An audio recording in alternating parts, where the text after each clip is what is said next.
إله إلا الله.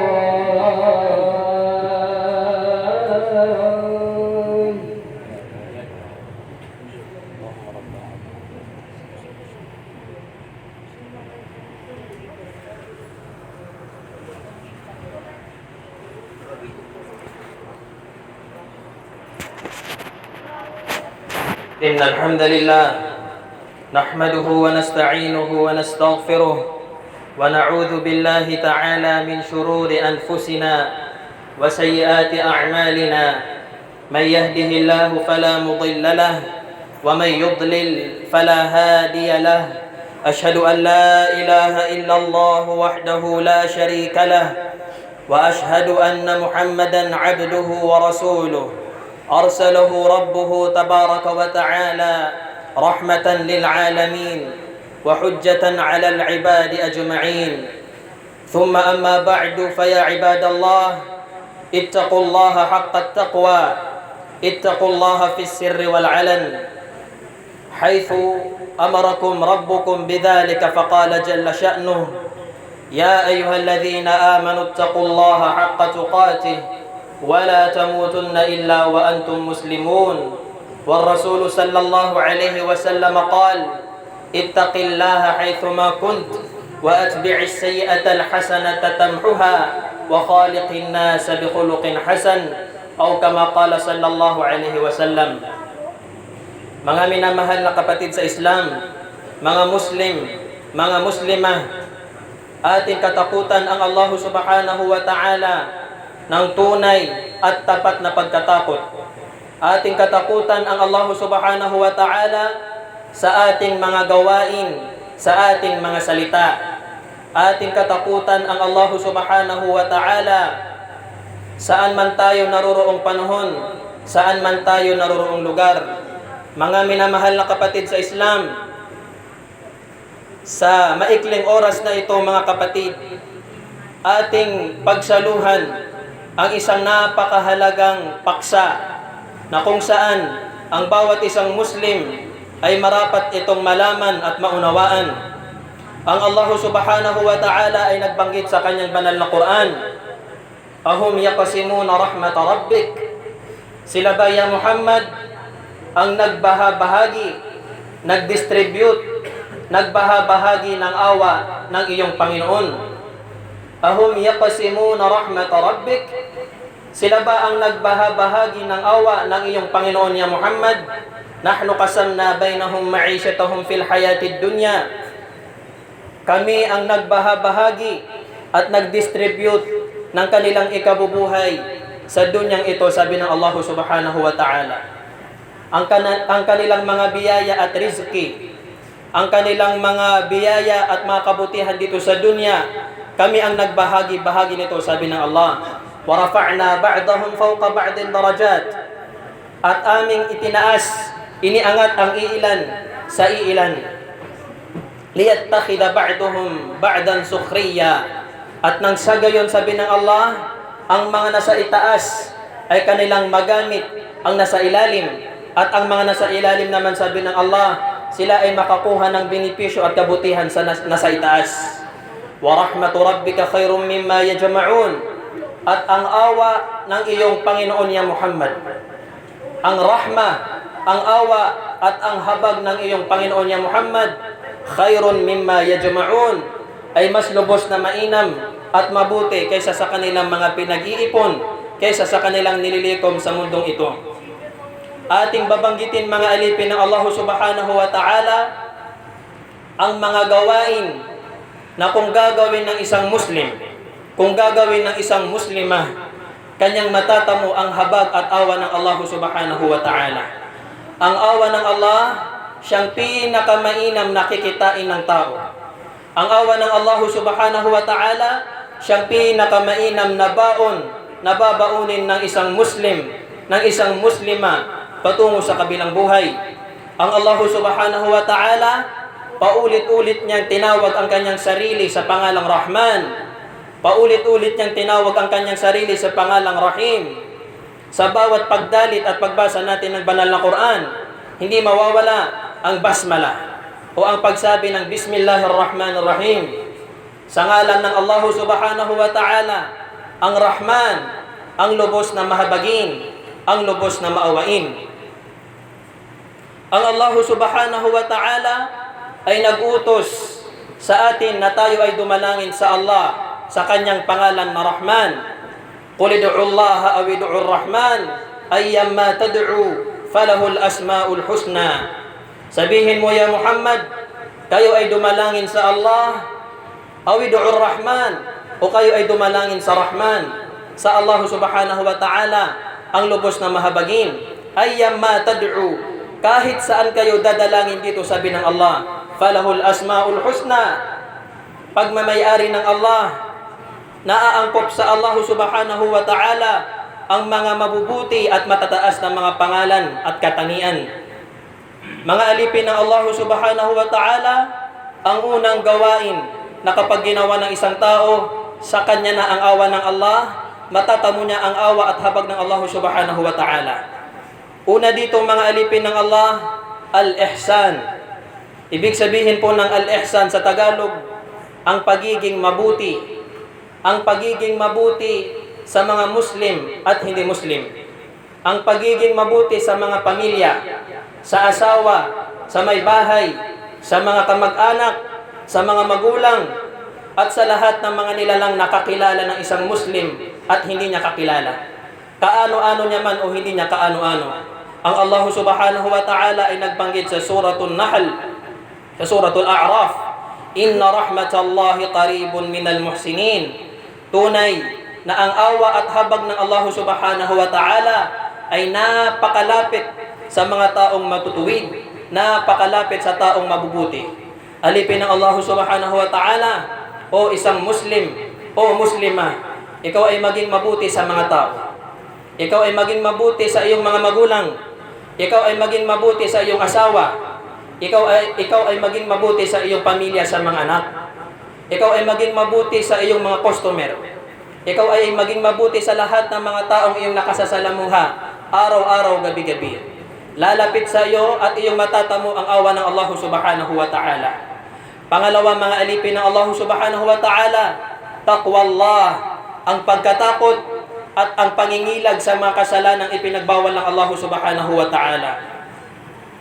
Ayon sa Allah, sa suratul A'raf, wa rahmati wasi'at kulla shay, fasa'aktubuha lilladhina yattaqun, wa yu'tuna az-zakata walladhina hum biayatina yu'minun. Wa rahmati, at ang aking awa at habag ya Muhammad, wasi'at kulla shay, kanyang sinaklaw at sinakop ang lahat ng mga bagay-bagay. Fasa'aktubuha, at aking iobligado, aking iwawajib at ipagkakaloob sa silang mga taong nangingilag sa mga kasalanan, silang mga tao na may tapat at tunay na pagkatakot sa Allah subhanahu wa ta'ala. Ayon kay Ibn Abbas, katabaha Allahu azza wa jalla li hadhihi al-ummah, ang awa na binanggit ng Allah subhanahu wa ta'ala ay iobligado ng Allah subhanahu wa ta'ala sa umma na ito, sa mga matatakutin at mga nangingilag sa kasalanan sa umma na ito ni Muhammad sallallahu alaihi wasallam.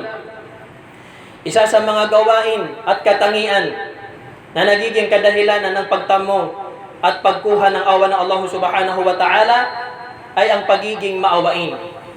Ang pagiging mahabagin sa lahat ng mga nilalang. Ito man ay mga tao, mga hayop, at iba pang mga nilalang ng Allah subhanahu wa ta'ala. Ar-Rahimun, yarhamuhumur Rahman, irhamu man fil ardi, yarhamkum man fis sama.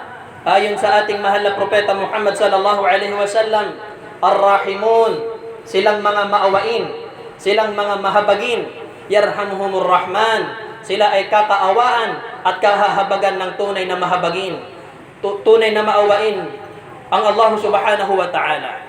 Irhamu man fil ard, nang dahil doon sabi ng Rasulullah, inyong kaawaan, inyong kahabagan ang lahat ng nilalang na namumuhay dito sa dunya, yarhamkum man fis sama, at nang sa gayon kayo ay kaaawaan ng Allah subhanahu wa ta'ala siyang nasa langit. Wa rahmatul khalqi jami'an basharan aw hayawanat min a'zami asbabil maghfirah. Mga alipin ng Allah subhanahu wa ta'ala, ang pagiging maawain sa mga nilalang, ito man ay mapatao, mapahayop, ay isa sa mga kadahilanan ng pagpapatawad ng Allah subhanahu wa ta'ala sa kasalanan ng isang tao.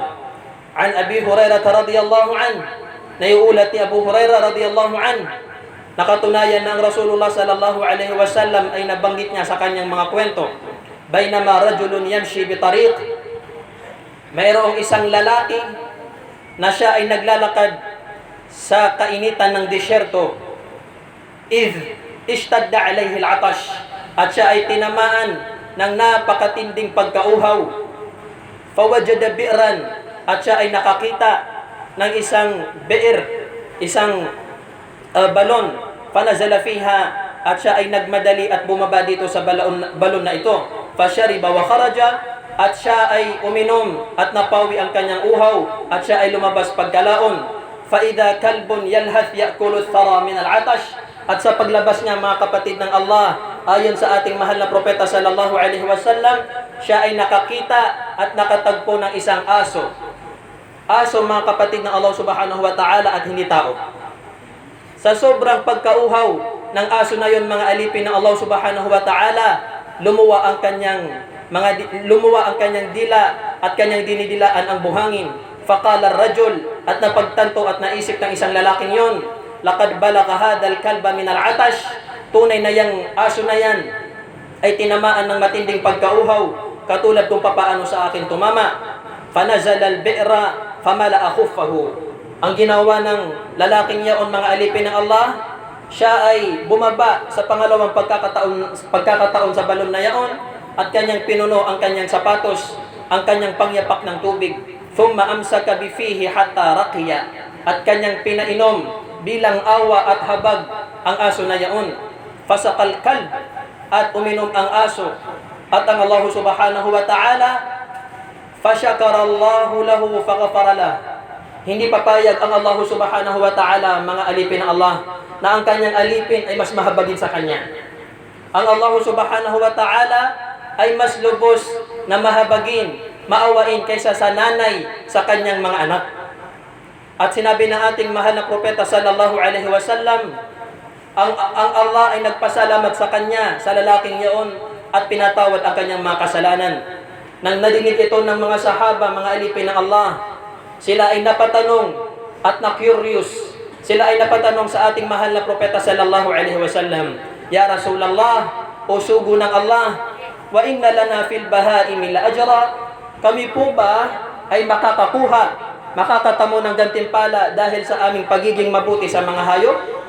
Sa aso? Sa pusa? No? Sabi ng ating mahal na propeta sallallahu alaihi wasallam, fi kulli dhati kabidin ratbin ajra aw ajrun, aw kama qala alaihi salatu wasalam, sa bawat merong buhay, sa bawat pagiging mabuti sa may buhay, nandoon ang gantimpala at awa ng Allah subhanahu wa ta'ala. Mantakin mo, kapatid, imagine mo, kapatid, ang Allah subhanahu wa ta'ala ay pinatawad niya ang lalaking nagpainom lang ng aso. Alam natin sa Islam na ang aso ay nabibilang sa mga khaba'ith, nabibilang sa mga hindi kaaya-ayang mga alaga, mga hayop. Pero ang Allah subhanahu wa ta'ala, bilang pagiging maawain at pagiging mahabagin, hindi yun naging halang at naging hadlang na kanyang bigyan ng karampatang kapalit, karampatang reward ang lalaking yaon. Imagine mo, alipin ng Allah subhanahu wa ta'ala, kung ang iyong napakain, kung ang iyong napainom, iyong natulungan, nabigyan ng kakarampot na tulong, ay isang taong sumasamba sa Allah subhanahu wa ta'ala. Gaano kaya kalaki at kadakila ang awa at habag ng Allah subhanahu wa ta'ala na iyong matatamo sa Kanya. Isa sa mga bagay at gawain na magiging kadahilanan upang mahatak, makuha ang awa at habag ng Allah subhanahu wa ta'ala ay ang pagiging kalmado, pagiging mabuti sa pagbili at pagtitinda. Lahat tayo dito, mga alipin ng Allah subhanahu wa ta'ala, po pwede kong masabi, ang 90% na nakikinig sa ating khutbah ngayon, nandito sa masjid, ay nasa field ng kalakalan, nasa field ng pagtitinda, nasa field ng pagbibili. Ang ating propeta Muhammad sallallahu alaihi wasallam ay hindi kailanman kinaligtaan, hindi kailanman kinalimutan ang mga tindera sa palengke. Ayon sa ating mahal na propeta sallallahu alaihi wasallam, naiulat ni Abi Hurairah radhiyallahu an, qala sallallahu alaihi wasallam, rahimallahu rajulan samhan idza ba'a wa idza ishtara wa idza iqtada. Ating pakinggan at pakatalinuhan ang hadith na ito ng ating mahal na propeta sallallahu alaihi wasallam. Naway kahabagan, naway kaawaan ng Allah subhanahu wa ta'ala ang isang lalaki o isang babae, samhan, siya ay malumanay, siya ay banayad at kalmado, idza ba'a, kapag siya ay bumibili, kapag siya ay nagbebenta o nagtitinda, wa idza ishtara, at kapag siya ay bumibili ng mga kalakal, wa idza iqtada, at kapag kinukuha niya ang kanyang mga karapatan, kanyang kinukuha ang karapatan sa gobyerno, kanyang kinukuha ang karapatan sa mga opisina, sa mga politician, sa mga pinuno, siya ay kalmado at mahinahon at banayad. Ang ating mahal na propeta sallallahu alaihi wasallam ipinanalangin, ipinagdua sa Allah subhanahu wa ta'ala na ang taong kalmado at banayad sa kanyang pakikitungo sa transaksyon, sa pakikipagkalakalan, ipinanalangin ng ating mahal na propeta sallallahu alaihi wasallam na kanyang matamo at makamit ang awa at habag ng Allah subhanahu wa ta'ala. Isa sa mga gawain at katangian na kung gagawin at magiging katangian ng isang Muslim ay kanyang makukuha ang awa at habag ng Allah subhanahu wa ta'ala ay ang tinatawag na iman, wal jihad, wal hijrah. Ang paniniwala, ang pagjihad, pakikibaka sa landas ng Allah, at ang pag-migrate o ang paglipat, ang hijrah na tinatawag. Hindi natin dito tatalakayin at babanggitin mga alipin ng Allah ang usapan sa jihad. Alam natin na napakalawak at napakasensitibo ng usapin na yan, at ang hijrah ganoon din. Ngunit ang ating mahal na propeta sallallahu alaihi wasallam ay binuod, kinunklusyon niya, binuod niya ang tunay na taong nakagawa ng jihad at ang taong tunay na nakibaka sa landas ng Allah subhanahu wa ta'ala. Ayon sa ating mahal na propeta sallallahu alaihi wasallam, an Abdullah ibn Amr radiyallahu anhuma, naiulat ni Abdullah ibn Amr, kalugdan nawa sila ng Allah, qala Rasulullah sallallahu alaihi wasallam, sinabi ika ng ating mahal na propeta sallallahu alaihi wasallam, ala ukhbirukum manil muslim, gusto nyo ba ika na aking sabihin sa inyo kung sino ang tunay na Muslim? Ala ukhbirukum manil muslim, gusto nyo ba ika na aking ikwento at ibalita sa inyo kung sino nga ba ang tunay na Muslim? Sino nga ba ang tunay na matatawag na sumuko sa Allah? Man salimal muslimuna min lisanihi wa yadihi. Ang Rasulullah sallallahu alaihi wasallam ay nagtanong at siya rin mismo ang sumagot, tumugon sa kanyang katanungan. Man salimal muslimuna min lisanihi wa yadihi. Ang tunay na Muslim ika, ang siyang Muslim, ang siyang lingkod ng Allah subhanahu wa ta'ala na naging mapayapa at secure mula sa kanyang dila, mula sa kanyang salita, mula sa kanyang pananakit, mula sa kanyang kamay ang kanyang mga kapatid na Muslim. Wal mu'minu man aminahun nasu ala amwalihim wa anfusihim. At ang tunay na mananampalataya sa Allah, ang tunay na mu'min at mu'mina, siyang ligtas sa kanya ang kayamanan at sarili ng mga kapatid niyang mu'min. Wal muhajiru man hajara al khataya wad dhunub. At ang tunay na muhajir, ang tunay na nag-migrate, ang tunay na nagsagawa ng hijrah, man hajara an-nas, man hajara al khataya wad dhunub, ang siyang kanyang tinalikdan, kanyang tinalikuran ang mga pagkakamali at kasalanan sa Allah subhanahu wa ta'ala. Wal mujahidu man jahada nafsahu fi ta'atillah. At ang tunay na mujahid na matatawag, ang tunay na nakikibaka sa landas ng Allah subhanahu wa ta'ala na matatawag, man jahada nafsahu, kanyang tinalo, kanyang nilalabanan ang kanyang sarili sa pagsunod sa Allah subhanahu wa ta'ala. Kanyang tinatalo ang kanyang katamaran sa pagsasagawa ng salah. Kanyang tinatalo, kanyang nilalabanan ang kanyang karamutan sa pagbibigay ng kawanggawa sa Allah subhanahu wa ta'ala. Itong mga alipin ng Allah ang tunay na mujahid na matatawag. Isa sa mga gawain, mga alipin ng Allah, ittiba'u awamiril Quran wajtinabu nawahi. Ang pagsunod sa mga kautusan ng Quran, kautusan ng Allah subhanahu wa ta'ala na kanyang binanggit sa banal na Quran, wajtinabu nawahi, at ang pangingilag, ang paglayo sa mga kasalanan na binanggit ng Allah subhanahu wa ta'ala sa kanyang banal na Quran. Ayon sa Allah subhanahu wa ta'ala sa suratul An'am, wa hadha kitabun anzalnahu mubarak fattabi'uhu wattaqu la'allakum turhamun. Sa pinakamalapit at pinakamagaang Tagalog nito, mga alipin ng Allah, wa hadha kitab, at ito ang aklat, ito ang kitab, ito ang Quran, anzalnahu mubarak, aming ipinanaog ito ya Muhammad, aming ipinahayag sa iyo ya Muhammad, mubarak at punong-puno ng kabutihan at pagpapala. Fattabi'uh, inyong sundin ang kautusan ng Allah subhanahu wa ta'ala sa librong ito.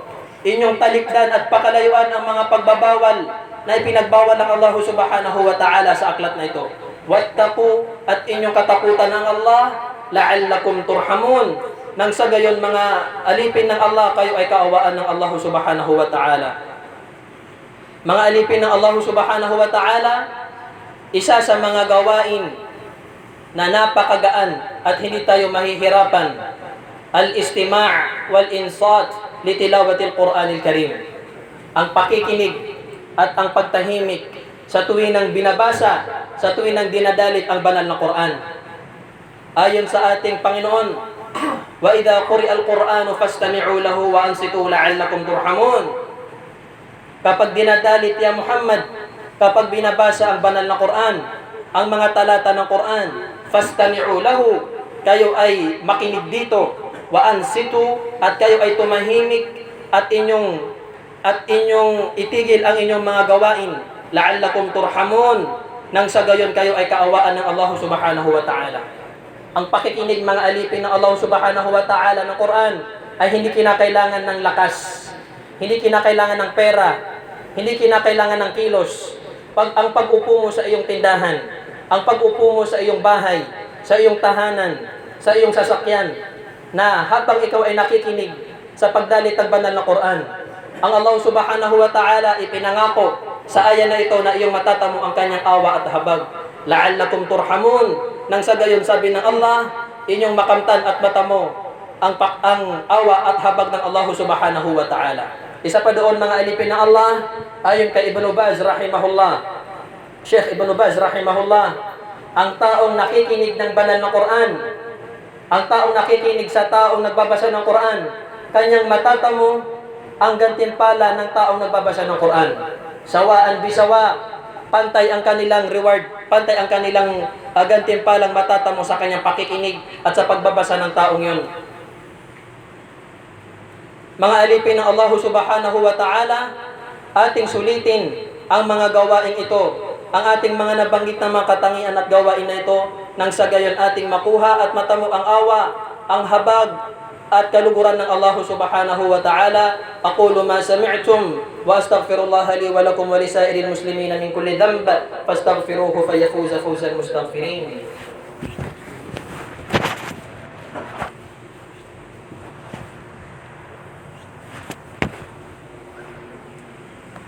Alhamdulillahi hamdan kathiran tayyiban mubarakan fih kama yuhibbu rabbuna wa yarda.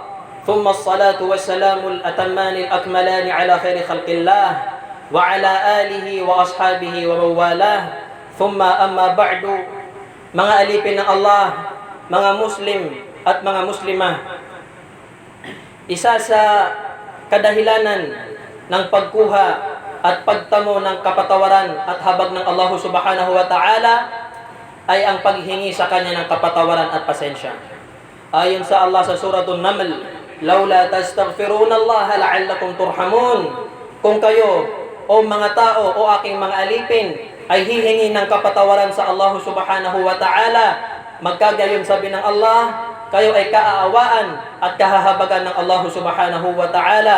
An Abi Dharr, nagmula kay Abu Dharr radiyallahu an, qala sallallahu alaihi wasallam fima rawa anillahi tabaraka wa ta'ala, ayon sa ating mahal na propeta sallallahu alaihi wasallam, ayon sa kanyang Panginoon, hadithul qudsi, mga alipin ng Allah subhanahu wa ta'ala, ya ibadi, ayon sa Allah, ya ibadi, o aking mga alipin, o aking mga lingkod, inni haramtu dhulma ala nafsi, tunay na aking ipinagbawal ang panglalamang, ang pandaraya sa aking sarili. وَجَعَلْتُهُ بَيْنَكُمْ مُحَرَّمًا, at ito ay aking ipinagbawal sa inyong pagitan o aking mga alipin. فَلَا تَظَالَمُوا, huwag kayong mandadaya, huwag kayong manlalamang.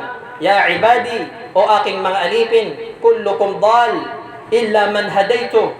Lahat kayo o aking mga alipin ay mga ligaw, naliligaw ng landas. Illa man hadaytuhu, maliban na lamang sa taong aking ginabayan at pinatnubayan. Fastahduni ahdikum, o aking mga alipin, kayo ay humingi ng gabay at patnubay, akin kayong gagabayan. Ya ibadi, o aking mga alipin, kullukum ja'i' illa man at'amtu. Lahat kayo ay nagugutom, nauuhaw, naghihikahos. Fastat'imuni ut'imkum. Kayo ay humingi sa akin ng pagkain, kayo ay humingi sa akin ng inumin. Tunay na ako ay magbibigay sa inyo ng inyong mga pangangailangan. Ya ibadi, o aking mga alipin at lingkod, kullukum 'ar illa man kasaytuhu. Lahat kayo ay walang saplot, lahat kayo ay hubot-hubad. Illa man kasawtuhu, maliban na lamang sa taong aking ginawaran ng damit, aking ginawaran ng saplot. Fastaksuni uksikum, fastaksuni aksukum. Kayo ay humingi sa akin ng damit at akin kayong tutugunan sa inyong mga pangangailangan. Ya ibadi, innakum tukhti'una bil-laili wan-nahar, o aking mga alipin, katunayan na kayo ay nakakagawa ng pagkakamali. Katunayan na kayo ay nakakagawa ng kasalanan. Inyong nagagawa ang ilang mga ikinagagalit ng Allah subhanahu wa ta'ala. Araw man o gabi, sabi ng Allah, wa ana aghfiru dhunuba jami'a, at ako o aking mga alipin ang siyang lubos na nagpapatawad sa lahat ng mga kasalanan. Fastaghfiruni aghfirkum, fastaghfiruni aghfir lakum. Kayo ay humingi sa akin ng pasyensya, humingi ng kapatawaran. Tunay na aking patatawarin, gaano man kalaki, gaano man kalawak ang inyong mga kasalanan. Ya ibadallah, ala tusalluna wa tusallimuna ala nabiyyikum, fa inna rabbakum amarakum bidhalika faqala jalla sha'nuhu, inna allaha wa malaikatahu yusalluna ala nabiy. يا أيها الذين آمنوا صلوا عليه وسلموا تسليما. اللهم صل على محمد وعلى آل محمد كما صليت على إبراهيم وعلى آل إبراهيم إنك حميد مجيد. وبارك على محمد وعلى آل محمد كما باركت على إبراهيم وعلى آل إبراهيم في العالمين إنك حميد مجيد. اللهم أعز الإسلام والمسلمين، اللهم أعز الإسلام والمسلمين وأذل الشرك والمشركين ودمر أعداءك أعداء الدين، واجعل هذا البلد آمنا مطمئنا سخاء رخاء وسائر بلدان المسلمين. اللهم ارحمنا، اللهم اجعلنا من الراحمين والمرحومين يا رب العالمين. اللهم إنا نسألك الهدى والتقى والعفاف والغنى. اللهم أرنا الحق حقا وارزقنا اتباعه، وأرنا الباطل باطلا وارزقنا اجتنابه. اللهم إنا نعوذ برضاك من سخطك وبمعافاتك من عقوبتك، وبك منك لا أحصي ثناء عليك أنت كما أثنيت على نفسك. سبحانك اللهم وبحمدك، نشهد أن لا إله إلا أنت ونستغفرك ونتوب إليك. أقيموا إلى صلاتكم رحمكم الله.